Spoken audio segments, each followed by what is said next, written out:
Ninguém naquela casa ousava contrariar o milionário Alexandre Navarro Quintana. Funcionários abaixavam a cabeça, convidados fingiam não ver, e até a própria família evitava confronto. Até que numa noite, Joana, uma babá recém-chegada, fez algo tão inesperado, tão absurdo, que o silêncio daquela mansão virou constrangimento. Só que não foi isso que abalou Alexandre. Foi o que veio depois. Quando Amélie, a própria filha dele, uma bebê que não sorria há meses, olhou para aquela mulher e reagiu de um jeito que ninguém ali sabia explicar. E naquele instante, o homem mais poderoso da sala percebeu que tinha acabado de perder o controle de tudo. Nossas histórias têm viajado longe. De onde você está assistindo hoje? Compartilhe com a gente nos comentários. Joana segurou a alça da mochila e olhou para o portão. 3 metros de ferro pintado de preto, câmeras vermelhas piscando nos cantos, trepadeira cobrindo o muro inteiro. Alto de Pinheiros. O bairro onde até a calçada parecia varrida com régua. Nenhum cachorro latindo, nenhuma criança na rua, nenhum rádio ligado. Só o barulho dos próprios passos dela na pedra portuguesa. Ajeitou o currículo dentro da bolsa. O papel estava dobrado em 4 porque a impressora do centro comunitário cortava a margem e não dava para imprimir de novo. A fila já tinha 15 pessoas quando ela saiu. A bolsa descascava no canto, mas era a única com alça boa. Joana passou o dedo na costura aberta e puxou o ar. 25 anos. Cidade Tiradentes. 2 conduções e um trem para chegar ali. E uma coisa que nenhum patrão ia tirar dela: a coluna reta. Não abaixava a cabeça para rico, para bonito, para poderoso. A avó ensinou isso antes de ensinar a ler. Tocou a campainha.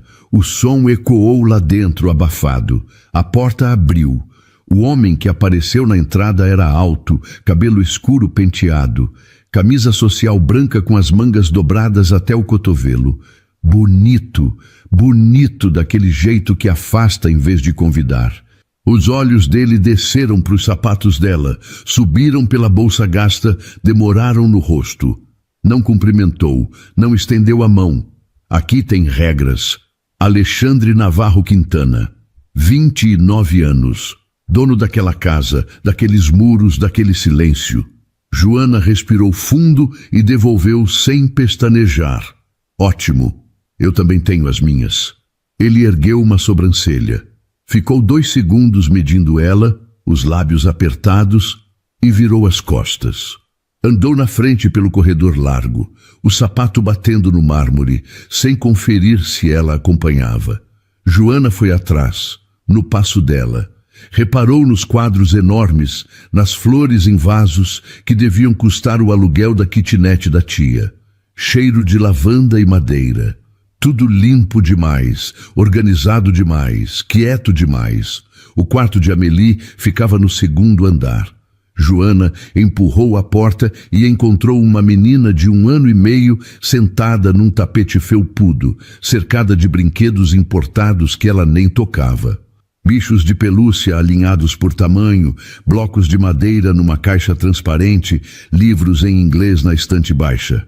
A parede tinha uma rotina impressa com horários de mamadeira, soneca e banho, tudo dividido por cores. Câmeras nos cantos, sensores na porta.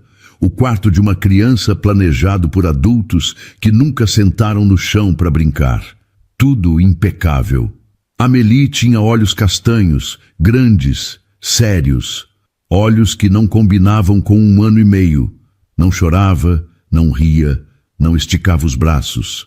Ficava ali com as mãos no colo, olhando para o nada. Joana largou a mochila no chão. Não foi até ela. Sentou no tapete, a uns 2 metros, cruzou as pernas e começou a cantar, baixinho. Uma música que a avó cantava lá em Tiradentes, desafinada, cheia de palavras trocadas, com aquele ritmo mole de quem embala neném na rede. A voz de Joana não era bonita, rouca, meio falhada, mas era quente. Amélie virou o rosto devagar. Os olhos encontraram os de Joana e ficaram ali, presos, curiosos. Uma funcionária mais velha, de uniforme cinza e avental branco, parou na porta. Ficou observando. Depois de quase 1 minuto, disse baixo: "Faz meses que ela não olha assim para ninguém." Joana não parou de cantar. Só sorriu. Naquela mesma noite, a mansão encheu. Cassandra e Ramiro, pais de Alexandre, ocuparam as cabeceiras da mesa com 2 casais amigos. Prataria brilhando, taças de cristal, guardanapos de linho dobrados em leque, vinho tinto respirando num decânter. A conversa era baixa, educada, cheia de pausas medidas, até o choro de Amélie encher o andar de cima e descer pela escada. Alexandre largou o garfo no prato. "Chama a babá." Joana desceu com Amélie no colo. A menina estava vermelha, rosto molhado, corpo quente. Febre leve, dava para sentir pela testa. Tentou a mamadeira. Amélie virou o rosto e empurrou com a mão. Alexandre empurrou a cadeira para trás. O barulho arranhou o piso. Caminhou até Joana e parou na frente dela com o queixo erguido. "Faz o teu trabalho direito." Ali, no meio da sala, com os convidados assistindo, com os pais dele na cabeceira, alto, com gosto, olhando nos olhos dela, Joana apertou os lábios. A mamadeira tremia na mão. Tentou de novo. Amélie empurrou com mais força. Alexandre arrancou a mamadeira da mão dela num puxão. Amélie se assustou. O corpinho contraiu, a boca abriu e o choro explodiu. Agudo, fino, desesperado. "Calma", Joana pediu, a voz firme apesar das mãos geladas. Ele virou para ela. "Você vem lá da periferia e quer ensinar alguma coisa aqui dentro?" A frase calou a sala. Os convidados baixaram os olhos. Uma das mulheres levou o guardanapo à boca. Cassandra ergueu a taça de vinho e bebeu um gole longo. Ramiro continuou cortando a carne, garfo e faca raspando no prato. Joana olhou para Amélie, vermelha, tremendo, desesperada no meio de gente que não sabia acalmar nem a si mesma. Arrancou a mamadeira da mão de Alexandre e virou o leite inteiro no terno dele. O líquido branco escorreu pelo tecido escuro, encharcou a gravata, pingou no sapato italiano, respingou no mármore polido. Ninguém se mexeu. Os convidados congelaram com os talheres no ar, bocas entreabertas. Amélie, no colo de Joana, virou o rostinho molhado para o pai encharcado e gargalhou. Alta, gostosa, de barriga, dessas que fazem o corpo inteiro sacudir. A primeira que aquela casa ouviu em meses. O som encheu a sala, subiu pela escada, ecoou pelo corredor. Alexandre ficou plantado ali, leite escorrendo pela gravata. A filha rindo no colo da mulher que ele acabara de humilhar. Joana ajeitou Amélie no quadril e encarou ele de frente. "Quando o senhor quiser conversar com educação, me procura no quarto da sua filha." Virou as costas e subiu a escada sem hesitar. Alexandre não se mexeu. Terno molhado, sapato sujo, orgulho esparramado no mármore junto com o leite. Cassandra fechou os olhos. Ramiro largou os talheres devagar. Os convidados trocaram olhares. Ninguém teve coragem de abrir a boca. Lá em cima, Amélie ainda ria. O som descia pela escada e atravessava a casa inteira. Alexandre apertou os dentes e prometeu que mandava aquela mulher embora na manhã seguinte. Só que amanhã guardava outra coisa. Alexandre desceu as escadas antes das 7 com a demissão montada na cabeça. Cada degrau, um pedaço do discurso. Nenhuma funcionária ia jogar leite nele na frente da família e continuar dormindo debaixo daquele teto. Não parou na cozinha, não tomou café. Subiu direto ao quarto de Amélie. A porta estava entreaberta.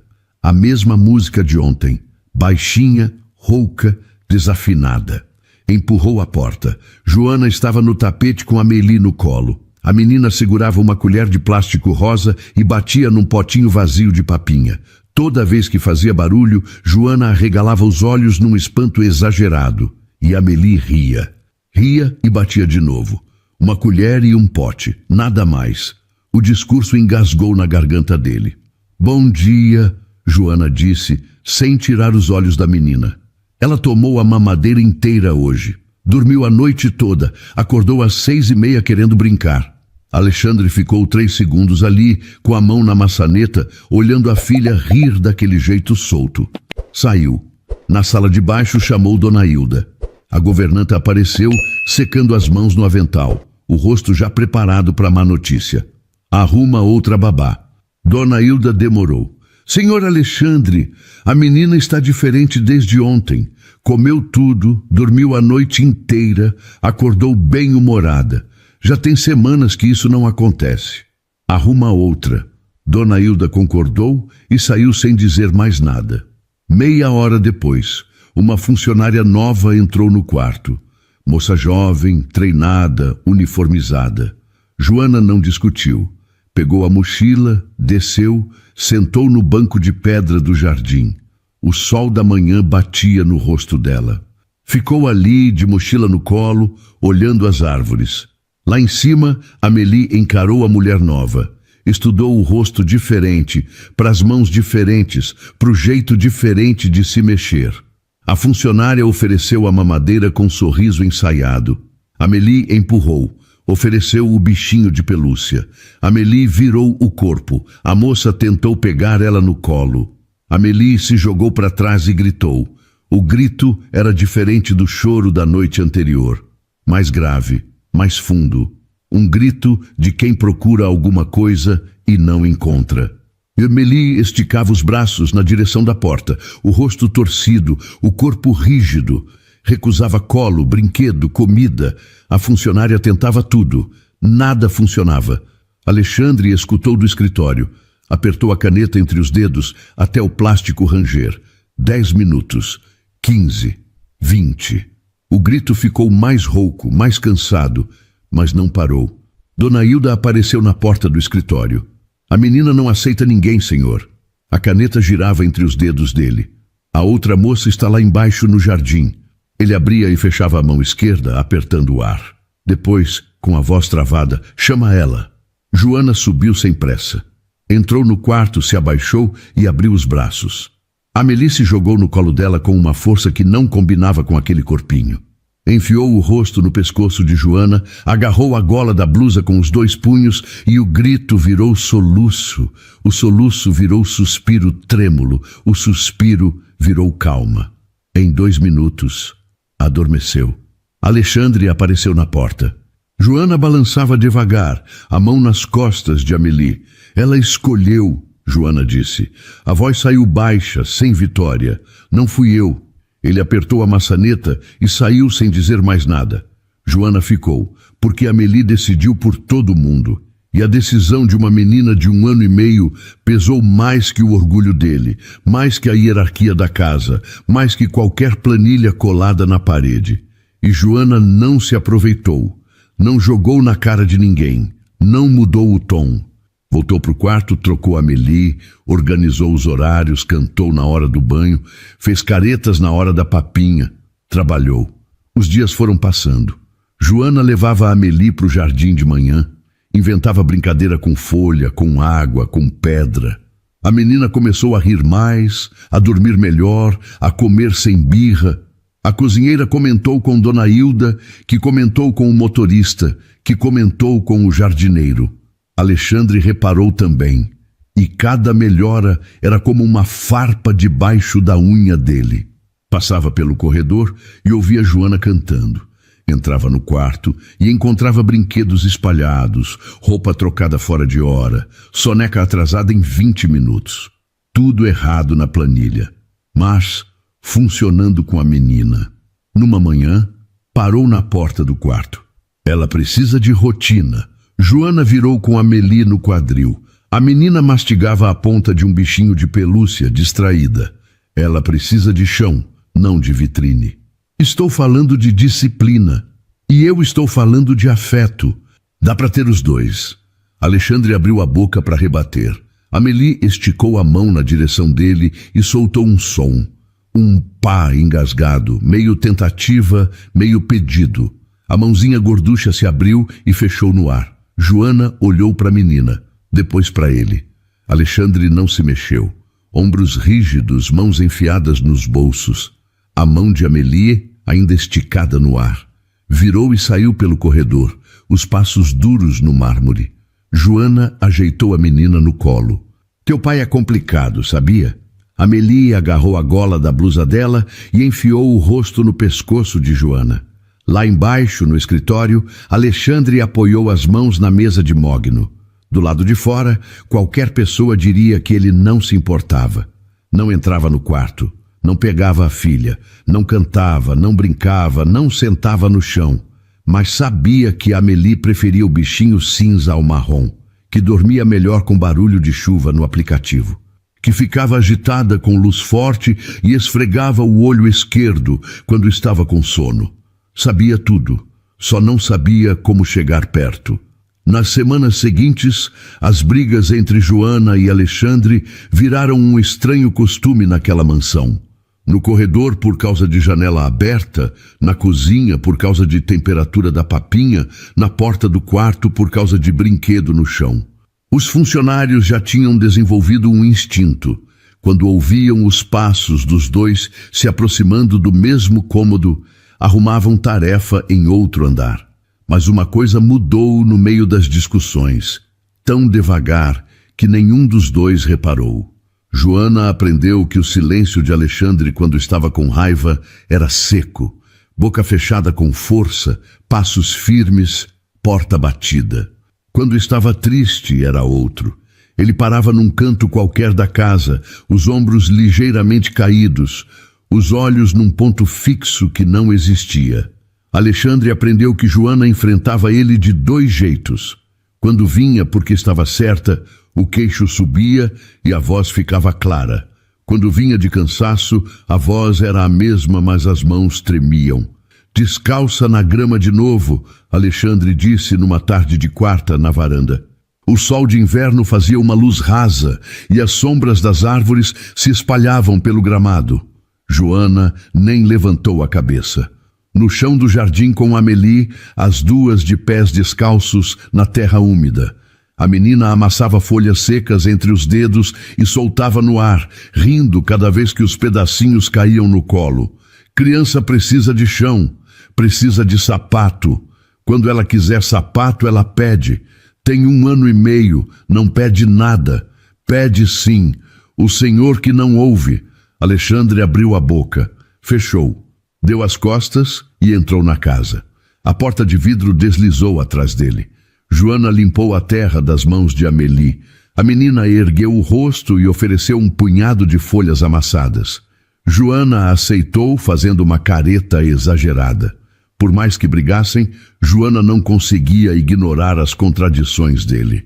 Alexandre podia passar o dia inteiro longe do quarto da filha, mas sabia com exatidão o que ela comeu no café, a que horas dormiu, quantas vezes acordou à noite, se a febre de terça voltou.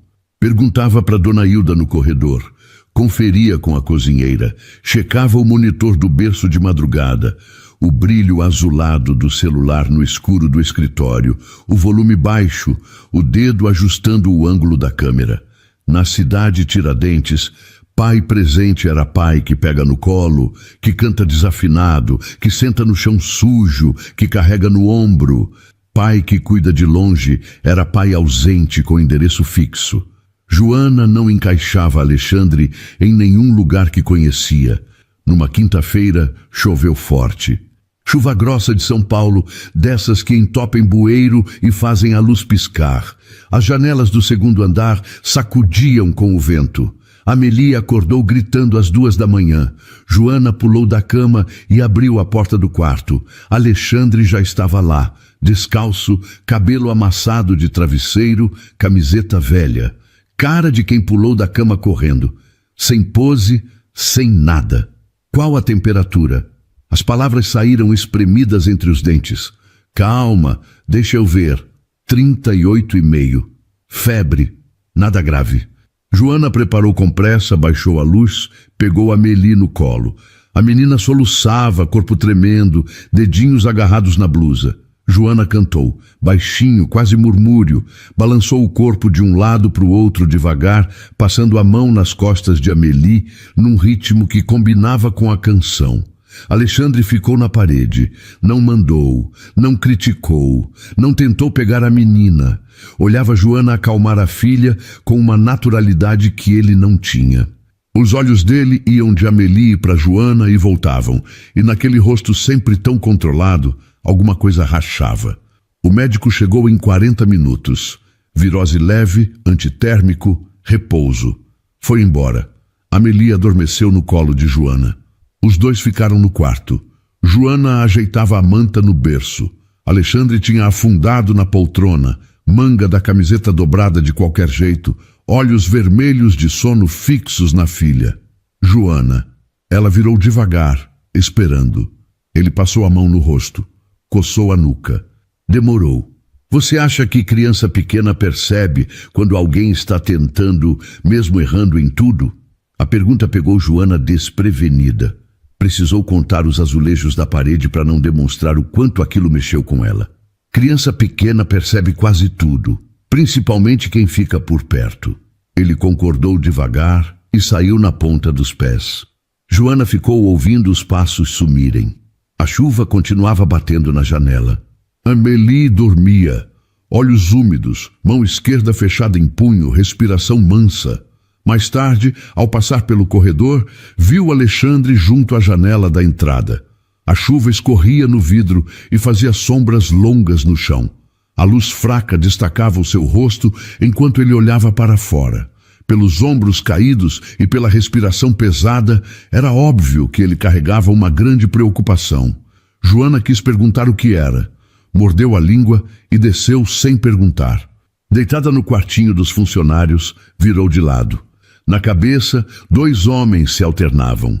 O Alexandre do jantar, que humilhava com gosto na frente dos outros, e o Alexandre do quarto da Amélie, que perguntava com voz crua se a filha percebia que ele tentava. Mesmo rosto, 2 pessoas. E essa conta não fechava. A mudança veio no desgaste. Não houve virada bonita.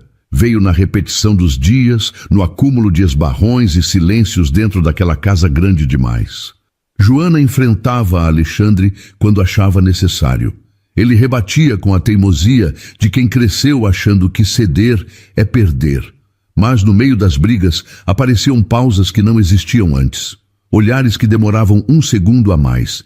Perguntas desnecessárias. Gestos pequenos que os 2 fingiam não perceber.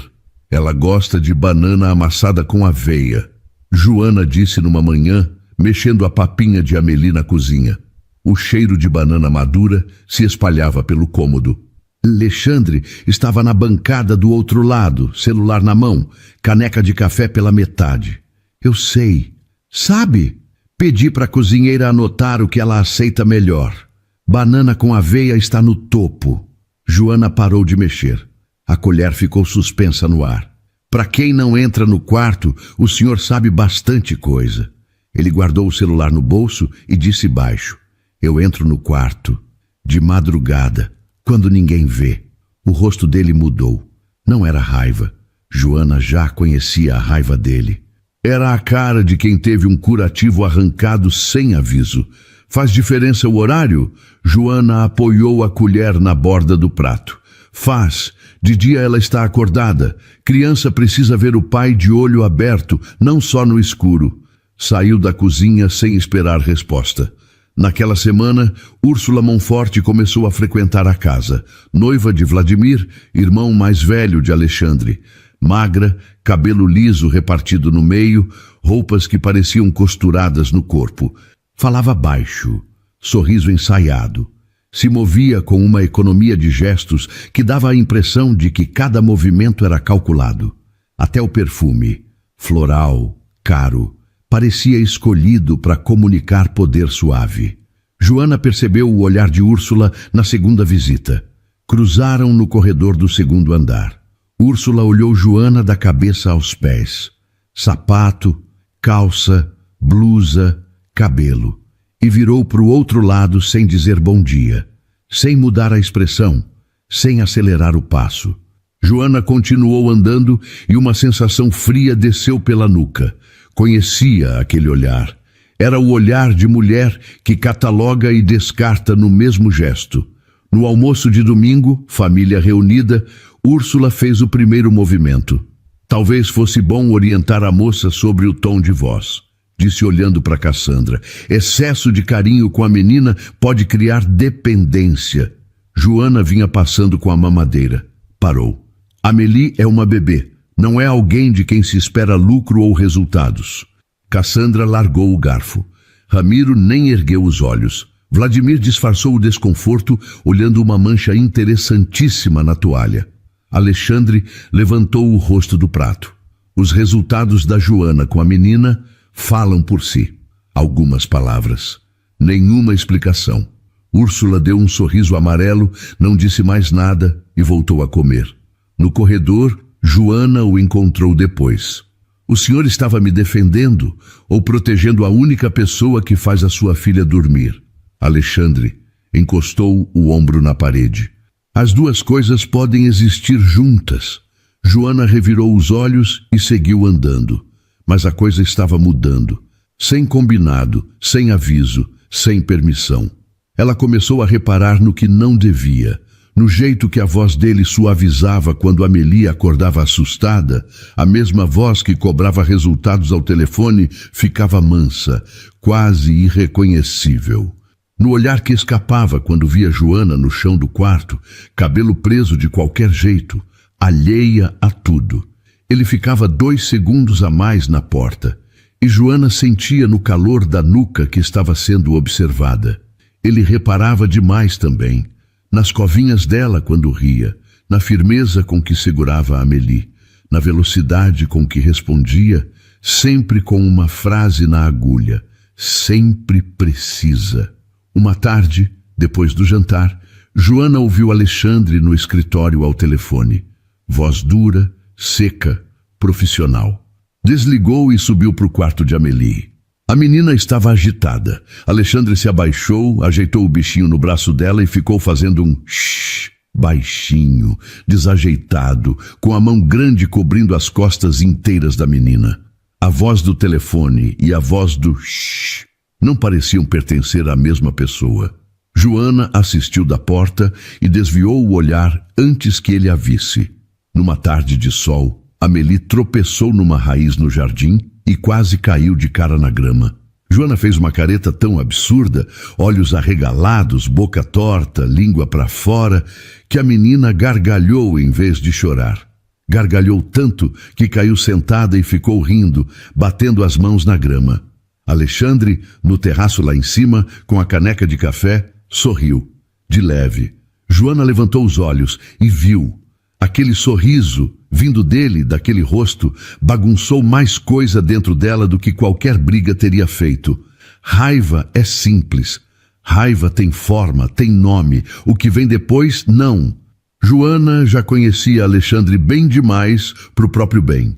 Sabia os horários dele, as manias, os tiques, que tomava café preto sem açúcar e deixava a caneca no mesmo canto da bancada, que coçava a nuca quando estava nervoso. Sabia quando a irritação era verdadeira e quando era máscara. Sabia quando o silêncio era orgulho e quando era dor. Alexandre sabia coisas dela também. Que torcia o nariz antes de dizer algo difícil. Que cantava mais alto quando estava ansiosa. Que esfregava as mãos na calça quando segurava a emoção forte. Ainda brigavam, mas as brigas mudaram de endereço. Não eram mais sobre mamadeira, eram sobre mundo. Você acha que essa casa funciona? Joana perguntou uma noite, dobrando roupinha de Amélie na cômoda. A menina dormia no berço, o bichinho cinza apertado contra o peito. Alexandre estava no batente da porta, gravata frouxa. Funciona. Para quem? Para sua filha, não. Ela tem tudo, tudo que dinheiro compra. Não é a mesma coisa. Ele ficou calado. Joana continuou dobrando, passando a mão no tecido para alisar os vincos. A família ao redor não ajudava. Cassandra tratava o filho com eficiência de quem cobra relatório. Ramiro falava com ele no tom de quem avalia funcionário que decepcionou. Vladimir ocupava o posto de filho favorito, sem precisar fazer nada. Bastava ter nascido primeiro. Bastava acenar na hora certa. Alexandre mandava em tudo naquela casa e não pertencia a lugar nenhum. Joana via tudo. Via a postura dele enrijecer quando Cassandra comparava os dois filhos na mesa do jantar. Vladimir sempre teve facilidade com gente, ela dizia. Alexandre bebia um gole de vinho e não respondia. Mas o corpo respondia. Ombros tensos, mão apertando o pé da taça. Amélie seguia juntando os dois sem saber. Já esticava os braços para Alexandre com mais frequência. Ele ficava desajeitado quando a pegava. Braço meio duro, mão sem jeito nas costas. Mas ficava. Errava a posição da fralda, esquecia a muda extra, demorava para distinguir choro de fome e choro de sono. Joana assistia de longe, deixava ele errar. Ninguém aprendeu a ser pai lendo instrução na parede. Numa tarde, voltando da lavanderia, viu Alexandre na porta do quarto olhando Amélie dormir. Não se mexia. Não se mexeu por uns 5 minutos. Respiração controlada, olhos fixos no rosto da menina. Depois, saiu na ponta dos pés. Joana viu do fim do corredor e encostou a mão na parede, precisando de apoio. Homem que fica 5 minutos olhando filha dormir não é homem que não se importa. É homem com medo de estragar a única coisa boa que tem. Na mesma semana, Úrsula chamou Joana para o salão lateral. Paredes cor de creme, sofá de veludo, jogo de chá de porcelana que devia custar 3 meses de salário. A sala cheirava a jasmim e couro velho. Uma sala que Joana quase nunca pisava, e Úrsula sabia disso. Convidar ali era marcar território. Úrsula fechou a porta, cruzou as pernas, serviu chá com movimentos precisos. A xícara fez um barulhinho no pires quando ela ofereceu. Joana aceitou a xícara e segurou com as 2 mãos, sentindo o calor da porcelana. Joana, posso ser sincera? Pode. Cuidado para não confundir espaço profissional com espaço emocional. Acontece muito com funcionárias em casas assim. A família é gentil, a criança se apega e a moça começa a achar que faz parte de algo que não é dela. Joana colocou a xícara na mesa sem beber. O chá esfriou na xícara. Intacto. A senhora está me dizendo para lembrar do meu lugar? Estou dizendo para ter consciência dele. Meu lugar é do lado da Amélie. Ninguém mais nessa casa quis esse lugar. Úrsula perdeu o jeito e quase parou de sorrir. Dava para ver que ela estava nervosa pelo jeito que apertava a xícara. E a senhora, Joana continuou, está entrando nessa família por amor ou pelo sobrenome? Úrsula parou de beber o chá na mesma hora. Ela olhou fixamente para Joana, não de raiva. Parecia estar planejando algo. Ela anotou mentalmente aquela ofensa para se vingar. Depois, tome cuidado, Joana. A senhora também. Joana levantou e saiu. Na escada as pernas pesaram. Cada degrau custava. Não pelo medo da Úrsula, pelo cansaço de ter que provar todo santo dia que merecia respirar naquela casa. No jantar, Cassandra tocou no assunto. Joana ia passando com a mamadeira no momento em que Cassandra falou, chamando essa atenção de todos na mesa. Empregada não se coloca no mesmo nível de gente da família, disse em voz alta, olhando para o prato. Como se Joana fosse algo que se comenta, não alguém com quem se fala. O rosto de Joana queimou. Apertou a mamadeira e continuou andando. Alexandre falou antes que ela saísse. Dignidade não depende de classe social, mãe. E se tem alguém nesta casa que sempre respeitou o seu espaço e nunca causou problemas, é a Joana. Cassandra encarou o filho com um olhar de desaprovação. Ramiro bateu com a palma da mão na mesa. O cristal das taças tremeu. Vladimir olhou para o próprio prato. Úrsula apenas observou, guardando cada palavra. Joana subiu a escada segurando no corrimão com as 2 mãos. Colocou a Amélie no berço e se largou na poltrona. Ele a defendeu, na frente da mãe, com todas as consequências. Um homem arrogante que sabe ser protetor é mais perigoso do que um homem que é claramente mau. Do homem ruim você apenas foge, mas o outro não sai da sua cabeça e te deixa angustiada quando você está sozinha. Joana entendeu o tamanho real do problema numa madrugada de quarta-feira. Amélie tinha dormido tarde, cólica, choro que não passava. Joana ficou com ela até quase meia-noite. Quando a menina finalmente apagou, desceu para a cozinha para buscar água. A garganta estava seca de tanto cantar. Ela descia a escada descalça, chinelo na mão para não fazer barulho. Empurrou a porta da cozinha e encontrou Alexandre. Estava na bancada de mármore, descalço, segurando uma caneca de café que pelo cheiro já tinha esfriado fazia tempo.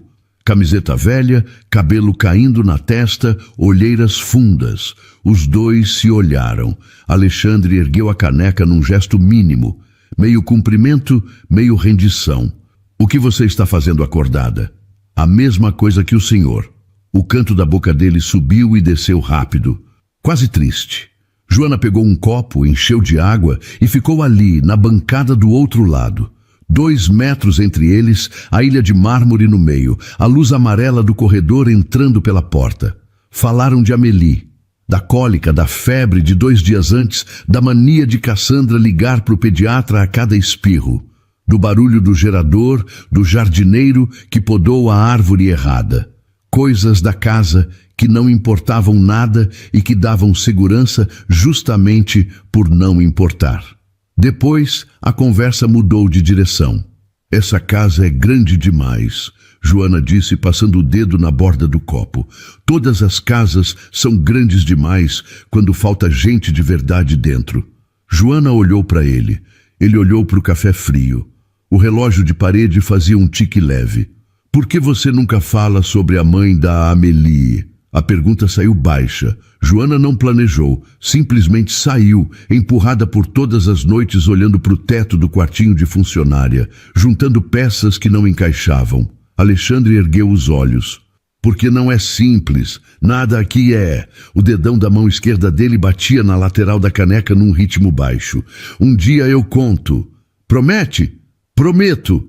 Joana colocou o copo na pia. Na porta, se virou. Boa noite, Alexandre. Primeira vez sem o senhor. O nome dele, no meio daquela cozinha escura. Ele percebeu. Ela percebeu que ele percebeu. Subiu a escada. De manhã, tudo voltou ao normal. Brigas, ironias. Mas a cozinha da madrugada ficou guardada num lugar que ninguém mais conhecia. Os dias seguintes trouxeram movimentação diferente. Vítor Cortês, advogado da família, começou a aparecer com frequência, sempre de terno cinza, sempre com a mesma pasta de couro, sempre trancado no escritório com Ramiro ou Vladimir. Portas fechadas, vozes abafadas. Quando saía, ninguém comentava. Úrsula andava mais atenta. Observava conversas no almoço, registrava quem falava com quem. Vladimir, que já falava pouco, ficou mudo perto de Amélie. Quando a menina chorava no cômodo ao lado, ele levantava e saía. Não para ajudar, para se afastar. Joana reparava em tudo. Não entendia o que significava. Sentia que aquela casa escondia mais do que mostrava. Enquanto isso, o sentimento entre ela e Alexandre aumentava através de pequenos momentos. Eram esbarrões no corredor estreito. O braço dele passando perto demais do ombro dela. Trocas de olhares enquanto cuidavam da Amélie. Tentativas de conversas mais profundas nas noites em que a menina demorava a dormir. Alexandre olhava para Joana escondido. Mesmo de costas, ela percebia quando ele estava por perto pelo arrepio na pele e pelo nervosismo. Eles tentavam fingir que nada estava acontecendo, mas o corpo de Joana a atraía, estômago apertando, pele arrepiando, respiração presa toda vez que ele chegava perto demais. Num sábado de manhã, uma amiga de Úrsula veio tomar café. Loira, bronzeada, pulseiras de ouro. As duas na sala quando Joana passou com Amélie no colo. A mulher virou para Úrsula sem baixar a voz. Esse tipo de menina simples acaba se apegando à casa dos outros, né? Úrsula tomou um gole e deu um sorriso fino. Não corrigiu. Joana parou. O sangue subiu para o rosto tão rápido que os ouvidos zumbiram. Alexandre desceu a escada. Devagar. Parou na frente das duas mulheres. Se alguém nessa casa está agindo sem classe, não é a mulher que passa o dia cuidando da pessoa mais importante que mora aqui. A amiga arregalou os olhos. O sorriso de Úrsula morreu. Alexandre acabou. Virou as costas e subiu. Naquela noite, Joana saiu para o jardim depois de colocar Amélie para dormir. Precisava de ar. Sentou no banco de pedra perto das árvores grandes. As estrelas estavam fracas. Poluição luminosa de São Paulo. Mas o ar estava fresco e os grilos cantavam nos fundos. Alexandre apareceu. Sentou do lado, não pediu licença. Por que você faz isso? Joana perguntou olhando para frente. Isso o quê? Me defender. O banco de pedra era frio. Joana sentia o frescor nas pernas. Porque não aguento ver injustiça dentro da minha própria casa. Você já foi injusto comigo também. Eu sei. O vento balançou os galhos. No segundo andar, uma luz acendeu e apagou. A mão dele encostou na dela. De leve. Os dedos tocaram as costas da mão de Joana. Um roçar. Podia ser sem querer. Podia ser de propósito. Joana não tirou a mão. Depois daquela noite, Joana começou a fugir. Acordava mais cedo, descia antes dele, ficava no quarto de Amélie até o limite. Não porque o que sentia fosse pequeno, porque era grande demais para uma mulher de Tiradentes que conhecia de cor a história de cada vizinha que apostou em homem de outro mundo e ficou sem casa e sem nome. A filha da dona Carmen, que se apaixonou pelo patrão e ficou com 3 filhos e nenhum endereço. A prima da vizinha que acreditou em promessa sussurrada no escuro e acordou num domingo com a mala na calçada. Alexandre não era só rico, era peça de uma família que triturava gente sem fazer barulho. Joana via a máquina funcionar todo dia. Na cara de Cassandra, no sorriso de Úrsula, na indiferença de Ramiro. Mas ele não recuou. Ao contrário, aparecia no quarto de Amélie com desculpas transparentes. Vim pegar a manta. Dona Hilda perguntou se a menina comeu. O monitor travou. Desculpas inventadas na hora, que os dois sabiam que eram mentira e ninguém apontava. A voz dele baixava quando falava com Joana. Não mandava, perguntava, não ordenava, sugeria. As mãos ficavam inquietas perto dela, abrindo e fechando, ajeitando a manga, passando no cabelo. Joana via cada gesto e odiava sentir que gostava demais de tudo aquilo. Amélie acelerava tudo sem saber. Já procurava os dois juntos. Se Joana estava no quarto e Alexandre aparecia, Amélie abria um sorriso e esticava os bracinhos, alternando entre um e outro. Se Alexandre a pegava no colo e Joana saía, a menina virava o corpo inteiro e ficava procurando. Ali surgia uma família, construída do nada, sem seguir regras e sem a aprovação das pessoas ao redor. Numa terça à tarde, Joana separava vestidinhos na cama do quarto de Amélie, quando a porta abriu sem aviso. Úrsula entrou. Fechou atrás de si. Os saltos fizeram 2 cliques secos no piso. Vou ser direta. Joana largou o vestidinho rosa. Pode ser. Alexandre está reagindo ao caos dessa casa. Não sente nada de verdade. É transferência, solidão, a confusão de um homem que não sabe lidar com o que aconteceu. A senhora veio me explicar o que ele sente? Vim te poupar de humilhação. Homens do mundo dele não escolhem mulheres do seu para ficar. Escolhem para se distrair. E mulheres do mundo da senhora escolhem casamento ou contrato. Úrsula fechou a cara imediatamente. Alexandre empurrou a porta naquele instante. Sai daqui, Úrsula. Alexandre, eu só... Sai, seca, curta, sem apelação. Úrsula endireitou os ombros, alisou a saia e saiu. O salto estalou no corredor, o rosto vermelho. Alexandre ficou na porta. Joana no meio do quarto. Você não precisa fazer isso. Fazer o quê? Comprar briga com a família inteira por minha causa. Ele deu um passo para dentro. Ninguém vai te humilhar debaixo do mesmo teto que eu. As pernas de Joana fraquejaram, não pela frase, pela certeza na voz dele. Ela pegou o vestidinho da cama e dobrou devagar, para ter o que fazer com as mãos. Eu me defendo sozinha.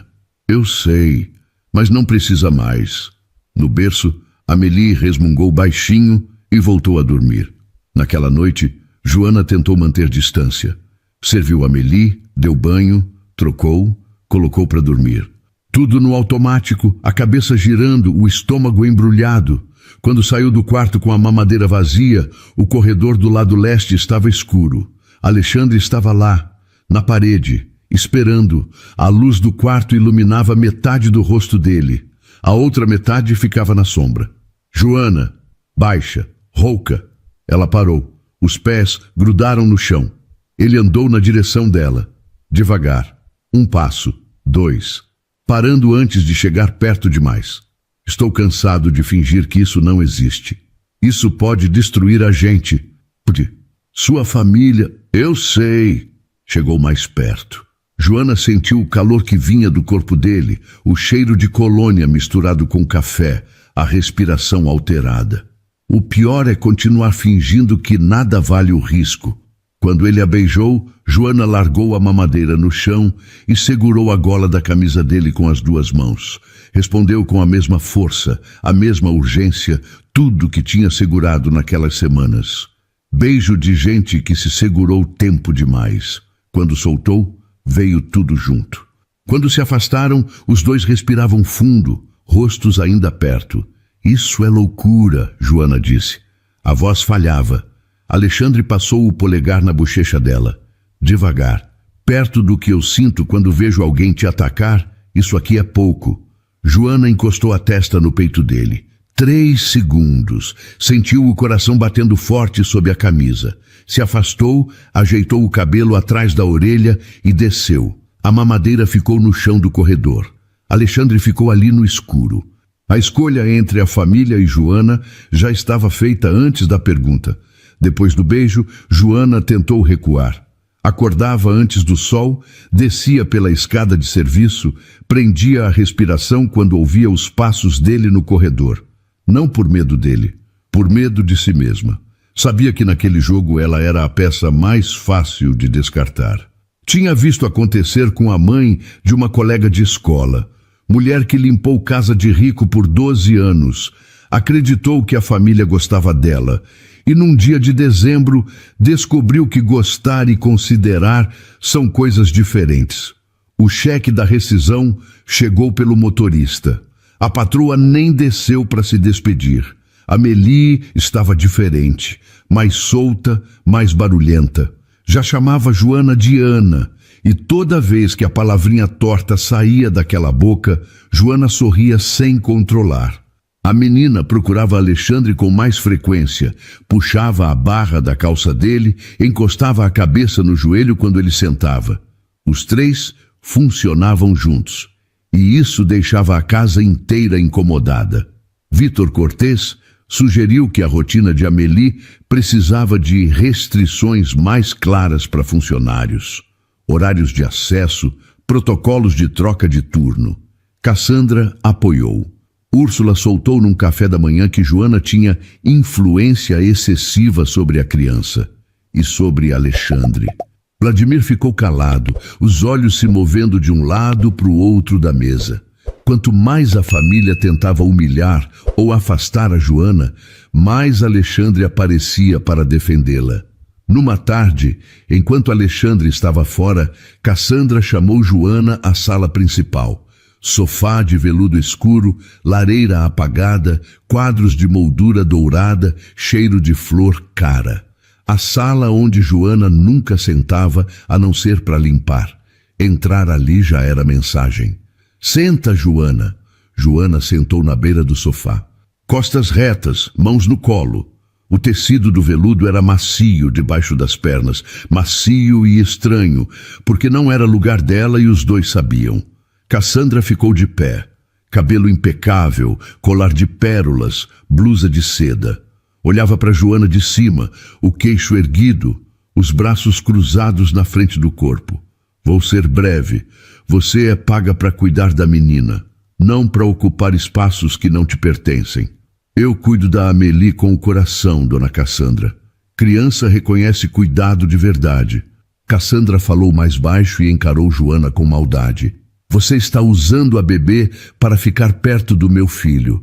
Joana apertou as mãos com tanta força que as unhas marcaram a pele. Aquela acusação doía mais do que um xingamento, porque transformava o carinho dela pela bebê em puro interesse.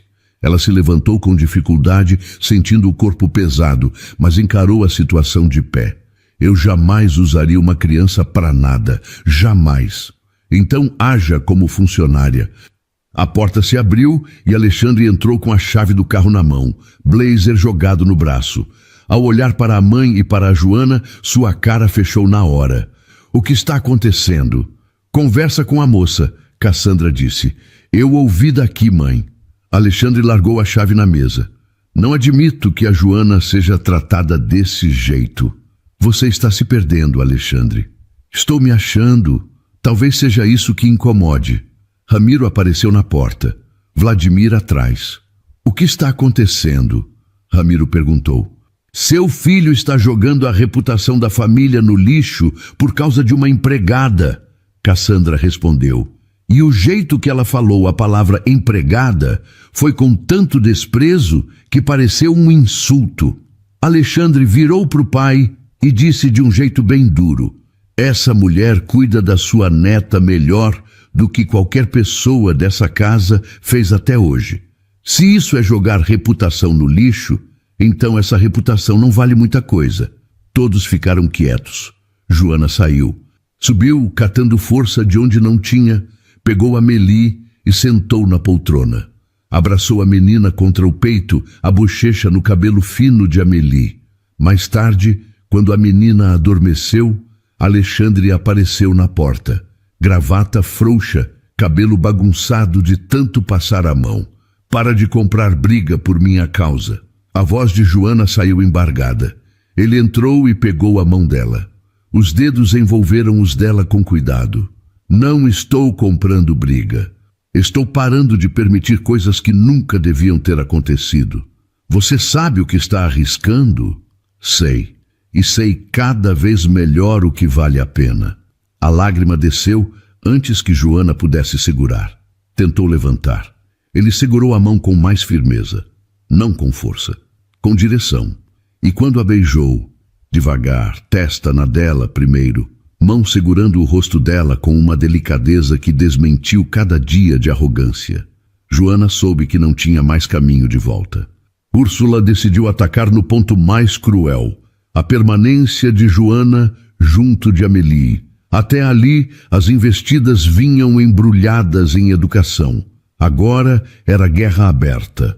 Para uma mulher que construiu cada degrau da vida em cima de cálculo e aparência, assistir Alexandre se aliar publicamente a Babá era pior que perder. Era ser irrelevante. E Úrsula sabia que não brigava contra rival comum. Brigava contra uma mulher que Alexandre escolhia todo dia, de novo, na frente de todo mundo. O estouro veio num jantar. Ramiro receberia 2 investidores estrangeiros, mesa impecável, família sorridente, a casa funcionando como vitrine. Joana ficou com Amélie no andar de cima. Mesmo assim, Úrsula arrastou o nome dela para a mesa. Tem funcionário que esquece o próprio lugar quando a família abre demais a mão, disse entre uma garfada e outra, olhando de canto para o corredor. Voz macia, veneno embaixo. Joana, justamente naquele momento, passou pela porta da cozinha com a mamadeira. Parou. Sentiu os olhos de toda a mesa se voltando para ela. Os investidores curiosos, Ramiro tenso, Cassandra imóvel. Generosidade de verdade não humilha quem trabalha. A sala congelou. Um dos investidores parou com o garfo a meio caminho. Úrsula abriu aquele sorriso falso. Deixou a frase seguinte sair devagar, saboreando cada palavra. Mulheres espertas de origem simples sabem direitinho como se aproximar de homens fragilizados. Joana sentiu o rosto em brasa. Não era provocação. Era golpe público, planejado, com testemunhas. Úrsula queria que os investidores ouvissem, queria a frase colada na imagem de Joana para sempre. E o pior, Queria que Joana perdesse a compostura ali, na frente de todo mundo, para confirmar o retrato de mulher descontrolada que ela vinha pintando havia semanas. Alexandre se levantou. A cadeira arrastou no piso. Todos os olhos viraram para ele. Não gritou. Falou devagar, cada palavra pesada. Joana é mais digna que todos vocês juntos. Quem realmente vive calculando como subir na vida são vocês, não ela, que cuida da Amélie com dedicação e sem segundas intenções. Vladimir ia começar a falar, mas Alexandre o calou com apenas um olhar firme. Foi o suficiente. Isso é um escândalo, Cassandra disse, voz trêmula. Escândalo é a facilidade com que essa família esmaga qualquer pessoa que não carrega o sobrenome certo. Os investidores trocaram olhares rápidos. Ramiro ficou vermelho do pescoço à testa. Depois que as visitas saíram, constrangidas, rápidas, o confronto explodiu. Ramiro chamou Alexandre de ingrato. Cassandra disse que ele destruía gerações de construção. Vladimir ficou num canto, rosto frio.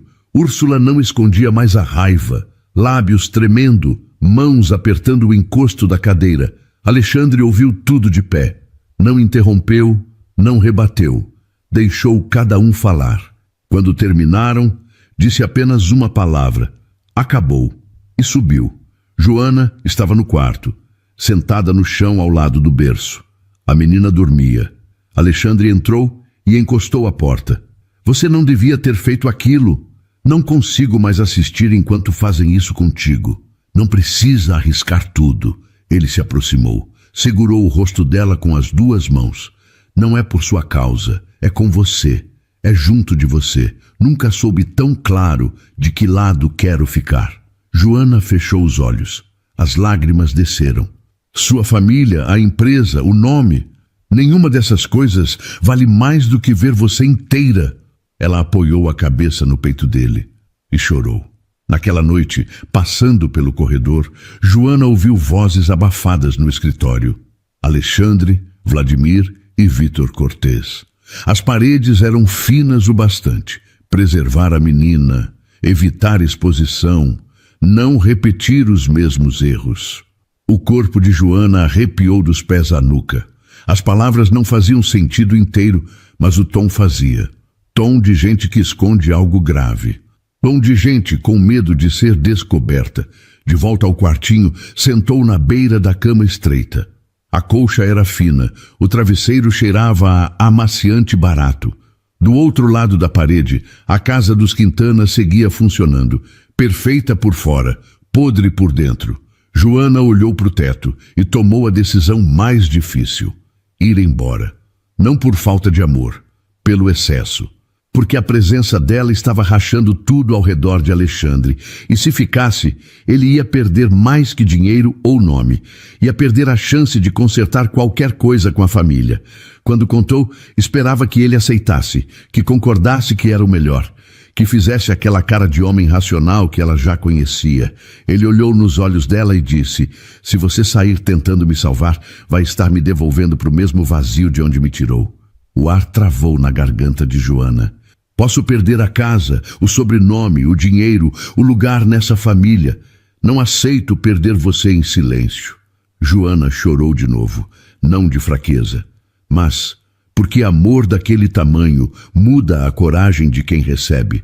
No fim das contas, a verdade escondida naquela casa não foi descoberta por investigação.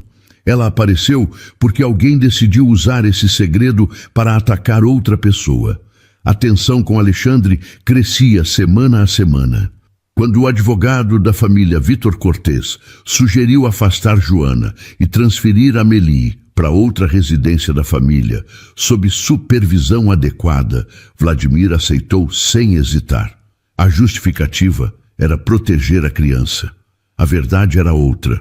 Sem Joana e sem Alexandre por perto, ficava mais fácil manter enterrado o que estava enterrado. Joana ouviu pedaços da conversa no corredor. Não entendeu tudo. Entendeu o essencial. Estavam decidindo o destino de Amélie atrás de porta fechada. No escritório, a temperatura subiu rápido. Alexandre de pé, de frente para o irmão. A mesa de mogno entre os dois. Ninguém vai tirar a Amélie de perto de mim. Você está deixando tudo sair do controle. Vladimir respondeu. E você está tentando resolver um problema que nunca assumiu que existe. Vitor levantou a mão, pedindo calma. Ramiro, sentado na poltrona, esfregava a testa. Cassandra encostada na porta. Vladimir perdeu a compostura. A máscara caiu. Você está colocando tudo a perder por apego a uma situação que nem te pertence da forma que você finge, Alexandre. A frase chocou todo mundo que estava na sala. Joana, no corredor, encostou na parede.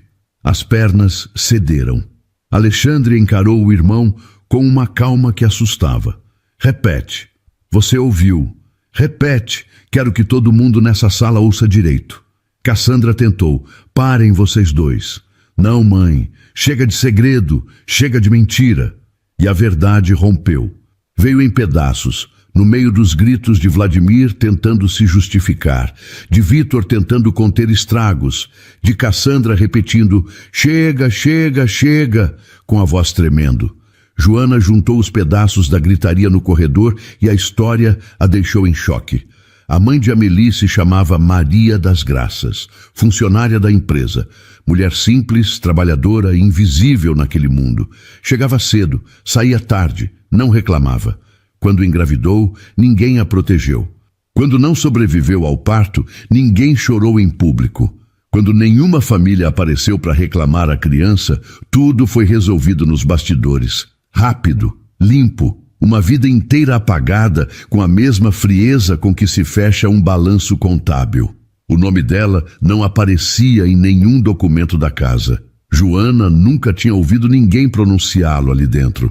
E Alexandre, o filho mais novo, o que nunca era a primeira escolha para nada, o que ficava de fora das decisões, foi obrigado a assumir a paternidade para proteger a imagem do herdeiro perfeito. Engoliu a mentira, assinou os papéis, carregou o peso. Sozinho. O pai biológico de Amélie era Vladimir. Joana encostou a cabeça na parede e apertou os olhos. Enjoo, raiva, tristeza funda que subiu do estômago até a garganta. Mordeu o lábio para não fazer barulho. No escritório, Alexandre falou. Não gritou. A voz saiu firme, cheia de dor. Eu acordo de madrugada quando ela chora. Sei quando ela tem medo. Sei qual bichinho ela quer para dormir. Aprendi a ser pai na dor, na insistência, no erro. Você, Vladimir, deu o sangue, mas nunca deu presença. E para mim isso resolve tudo. Vladimir baixou a cabeça e não disse mais nada. Ramiro levantou. A voz tremeu, mas o tom era de sentença. Você vai ser deserdado. Então me deserda. Vai perder tudo. Já perdi tudo que não valia a pena. Cassandra chorou, a primeira e única vez. Não de arrependimento, de derrota, do reconhecimento cru de que o filho que ela nunca priorizou era o único com coragem de fazer a coisa certa. Vladimir disse a última coisa. Não quero e nem vou disputar a guarda dela, só não quero escândalo. Essa frase explicou tudo. Ele nunca amou a Amélie como uma filha. Para ele, ela era apenas um perigo para a sua imagem e uma lembrança de um erro que ele cometeu no passado. Para Alexandre, o que sentia por Amélie era amor puro. Um sentimento que ele criou passando noites em claro, aprendendo a segurar a bebê do jeito certo e insistindo mesmo quando errava. Naquela noite, com poucas malas no porta-malas, Alexandre saiu da mansão. Não levou herança, não levou aprovação, não levou o peso do sobrenome que nunca foi dele de verdade. Levou Amélie no colo. A menina dormia com a cabeça no ombro dele, a mão pequena agarrada na gola da camisa, o bichinho cinza apertado contra o peito. O cabelo fino cheirava a sabonete de bebê. Joana foi com ele, não como funcionária. Ela aceitou ir com Alexandre por amor. Carregava apenas uma sacolinha com o pouco que tinha, mas levava o mais importante, a vontade de estar com ele e com Amélie. Na porta, Cassandra fez a última tentativa. Estava de pé na entrada, o colar de pérolas no pescoço, os braços cruzados. As palavras tremeram no ar. Você vai se arrepender. Alexandre parou, virou o rosto. Amélie se mexeu no colo dele e apertou a gola da camisa. Mãe, eu passei anos tentando ser escolhido pela família errada. Não vou recuar agora que escolhi a certa. Joana abriu a porta do carro. Alexandre colocou Amélie na cadeirinha, ajeitou a fivela, conferiu a manta, encostou o bichinho no braço da menina. As mãos dele tremiam. Joana pegou uma e apertou. A pele dele estava gelada. Vai ficar tudo bem. Ele encontrou os olhos dela, vermelhos, cansados, mas limpos. Eu sei. Agora eu sei. O carro saiu pelo portão. As luzes da casa ficaram para trás. Primeiro grandes, depois pequenas, depois nada. O Alto de Pinheiros desapareceu no retrovisor. A avenida estava vazia àquela hora. Os postes de luz passavam num ritmo constante. Laranja, laranja, laranja. Na cadeirinha, Amélie dormia em paz. A vida na mansão tinha ficado para trás. 3 anos depois, os 3 viviam de um jeito completamente diferente, num lugar que agora era deles. Casa menor, bairro arborizado da zona oeste, quintal de grama, varanda com vasos de samambaia que Joana insistia em pendurar. Metade secando, mas ela comprava outra e pendurava no lugar da morta, questão de honra. Porta da frente sem câmera, muro sem trepadeira aparada, portão que abre com trinco. A vizinha do lado criava galo e o bicho cantava às 5 da manhã. Joana reclamava. Alexandre dormia no meio do canto. Brinquedos no corredor, desenhos de giz de cera colados na geladeira com ímã de fruta, xícaras esquecidas na bancada, tapete virando fortaleza de almofada todo dia depois do almoço. Uma mancha de suco de uva no sofá que ninguém conseguiu tirar e que virou parte da decoração. Longe do nome da família, Alexandre reconstruiu sua carreira. Ele trabalhava com o que gostava e vivia com tranquilidade, no escritório de casa, com a porta sempre aberta para o quintal. Levava a Amélie para a escola de manhã, às vezes atrasado, às vezes com a mochila esquecida e tendo que voltar, e no fim da tarde sentava na varanda com Joana. Você deixou a torneira pingando de novo, Joana disse num domingo, trazendo 2 copos de suco de caju. Arrumei ontem. Arrumou mal. Chamou o encanador? Pra quê? Eu mesma arrumo. Só estou avisando que o senhor engenheiro não sabe apertar uma torneira. Ele pegou o copo e bebeu. Uma gota de suco escorreu pro queixo. Joana passou o polegar e limpou, distraída, natural. O gesto de quem já fez isso 1000 vezes sem pensar. Na mansão tinha 6 pessoas para cuidar de uma torneira. E agora tem eu, que sou melhor que as 6 juntas. Ele riu. Riso de verdade. Riso de domingo. Riso de homem que aprendeu a rir tarde e agora não economiza. Amélie apareceu correndo do quintal, vestido sujo de terra vermelha, galho comprido na mão, cabelo cheio de folha seca. Joelho ralado de uma queda que já tinha sido chorada, limpa e esquecida. Pai, olha o que eu achei! Alexandre se abaixou na altura dela. O que é isso? Espada mágica. De galho? As melhores são de galho. Joana olhou para a cena e a garganta apertou daquele jeito bom. Amélie tinha 4 anos e meio. Chamava Alexandre de pai, com a naturalidade de quem nunca precisou de outra palavra. E ele era. Em cada febre, cada pesadelo, cada história antes de dormir. Em cada colo, cada bronca dada com firmeza e carinho. Em cada manhã de escola em que penteava o cabelo dela errado e ela saía rindo. A verdade biológica continuava ali. Um dia, quando crescesse, Amélie saberia de tudo.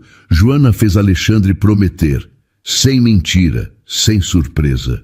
Contariam juntos na hora certa, porque os 2 conheciam de perto o estrago que segredo faz dentro de uma família. Pai, faz o monstro. Que monstro? O monstro bobo que perde de mim. Alexandre levantou, fez a cara mais horrorosa que conseguiu e saiu correndo atrás dela pelo quintal. Amélie gritava e gargalhava, desviando dos vasos, tropeçando na grama, galho erguido no ar.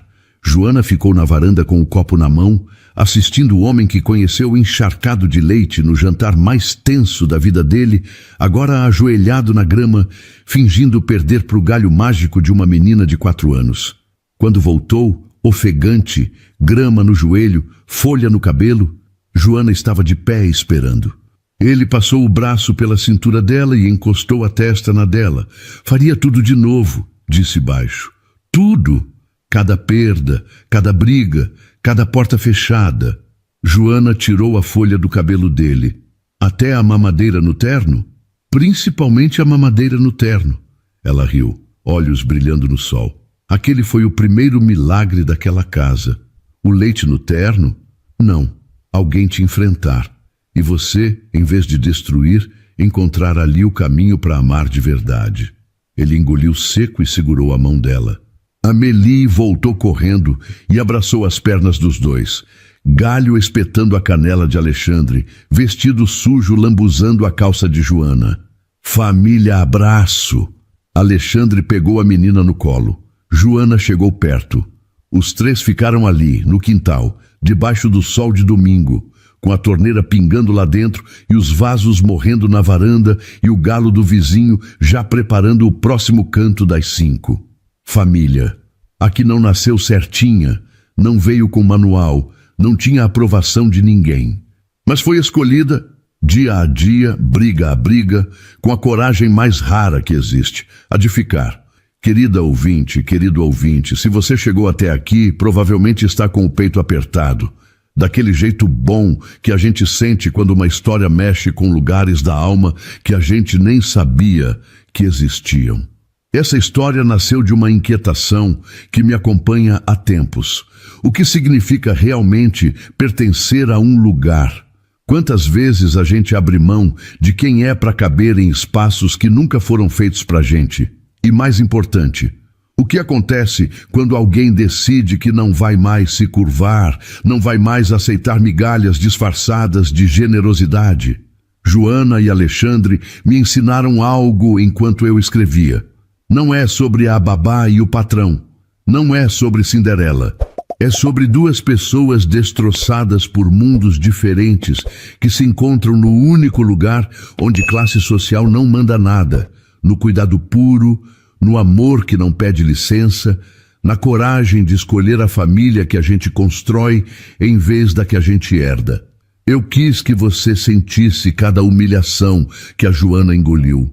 Cada vez que o Alexandre ergueu a voz para defendê-la, sabendo que ia pagar caro.